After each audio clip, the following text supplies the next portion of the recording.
We're now going to express the pseudocode outline using Python.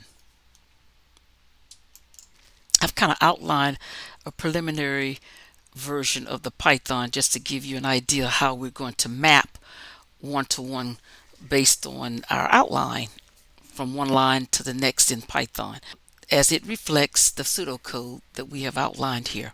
So what we're going to do is we're going to create our main function. Of course, the program illustrates the readline method to read test scores. And we're going to create three different functions, open functions to read and write files. We're also going to create a function to calculate the average of the test scores. So the first step is to create our main function, def main, or you can be more specific, you can call it main test scores. But it is the main function that we're going to be using in this program module. We're going to initialize variables used to reference the data objects. Average is equal to 0.0, and these are some of the variables that we're going to use that will reference other objects such as variables, methods, and other kinds of statements. Okay, so the first thing we're going to do in our main function is call the function to open a file for reading the data, that is the test scores. We're going to call the function to write the results to a file. We're going to create a heading for our report. We're going to come up with the statement, the read line statement. This reads the first line from the file, but we don't want to convert it to a number. Remember, when you use read line, it always reads the information in as a string data item.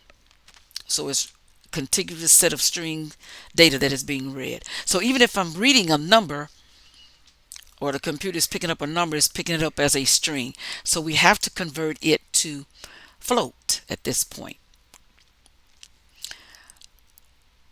But we still need to test for an empty string. Empty string is what we're going to be using in our loop to test to see if we need to continue reading. So first, we're going to read the first item in the file. Here's the file, so it'll first read 80.5. So we use a while loop to check to see if the program has read the last line. That is, as long as an empty string is not returned from read line, we're going to continue processing. While line is not equal to an empty string, these are two single quotes that are right next to each other. So at line 26, we are reading the first item in the file and checking to see if it's an empty string. As long as it's not an empty string, the next step we're going to do is going to convert the line or the data that we just read to a float data type. That's what that means. A variable called test is equal to float line. Next, we're going to count or tally each test. Count plus equal 1. That's the same thing as saying count equals to count plus 1. This is the shortcut method. We're going to keep a running sum. Keep a running sum of the scores, the test scores. Total. It's the same thing as saying total is equal to total plus the test score. So we'll just do the short notation. You should know that by now. Test. The goal here is because we're creating a report, we want to be able to print out each test score. So we're going to say out file. We are redirecting it to a file. Out file is the object. Write is the method. So the write method is going to use the object out file to write. And I just want to print the test score. Test. I want to make it 2 places to the right of the decimal, 3 places to the left, and the decimal. So that'll give us a total of 6 positions, 6.2F. F stands for float. And we're going to center this. And you can center it based off of, I can say 70 characters. Now, because we have to tell the computer to write this to a file, by default, Python doesn't just move down one line. You have to tell the computer to perform a line feed. So we're going to do backslash letter N for new. Go to a new line. And that's how we're going to represent command to the computer to move down one line. Otherwise, the computer would write all this to the file, but everything is going to be written horizontally. So we have to tell it to, after it write a new line, to go down to a new line. Next, we're going to tell the computer to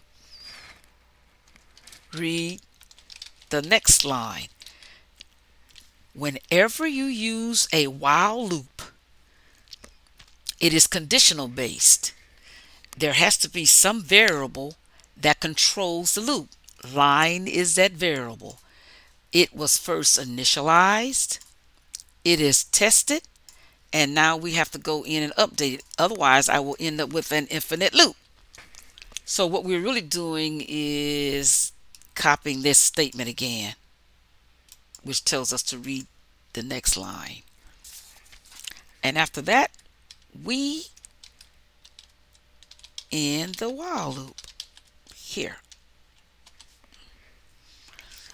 Essentially, this is what takes place within the loop. Now, there are certain things outside the loop, like I'm writing a heading. If I put that in the loop, go into the loop, and it reads a test score, it also would print the heading. That's why it has to be outside that loop. We're going to make 70 be our horizontal line for measuring how we're going to align things and center it and so on. So let me just go in and use edit, replace 65 with 70. And we'll say replace all. So what we're doing is creating a horizontal line, 70 characters across.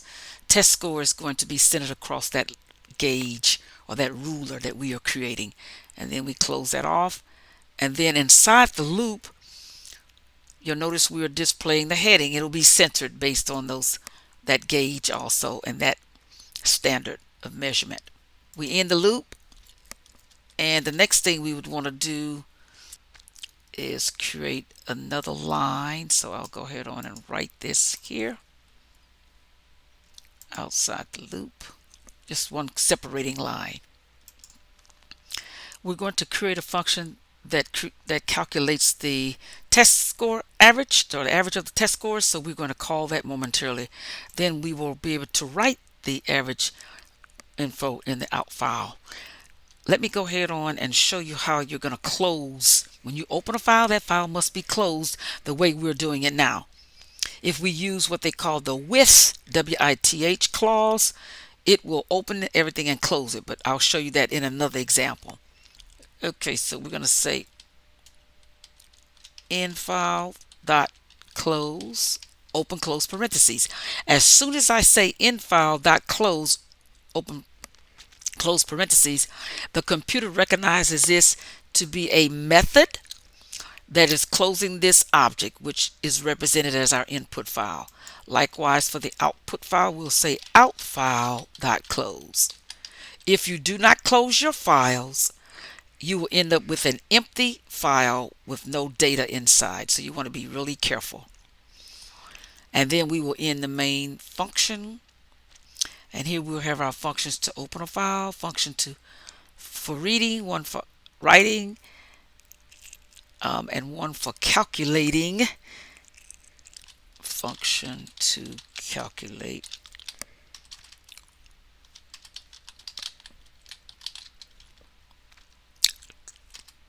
test score average. Next, we'll call the main function, and then we will end. I will add the call main function once I get the functions to open a file for reading and function for writing, function to calculate, have that populated. So let's take a look at this function. It should look very similar to the function we used in a previous example. Here's the function to open a file for reading. This should closely resemble a file in a previous program. So why are we using the same thing over and over? At some point, we're going to take these functions, put them in their own program module, and then import them into the files that we need them. That's what we're going to do. But right now, we'll still keep it in this file, and then we'll show you how to do that. So we open the file for reading, ask the user to enter a file name where data will be read from. The computer will check to see if the file exists. So the user put their own name in. That just adds a little bit more flexibility to the program. There's an exception here that we're using. So now we have the open file read function. We have the open write file function. Let's create the function to calculate the test score. And what do we need to calculate the test score average? We need a total and we need a count. You notice I did not call it total and count because these are formal parameters. They are just placeholders, a place to bring in the total, a place to bring in the count. So the next step is we're going to say result is equal to T divided by C. Return result. When you are creating functions, you can be as generic as you need to with the local variables, the formal parameters, because they're only utilized within the scope of this function. Now that we've added our 3 functions, we're going to go back and call the functions. To call this function,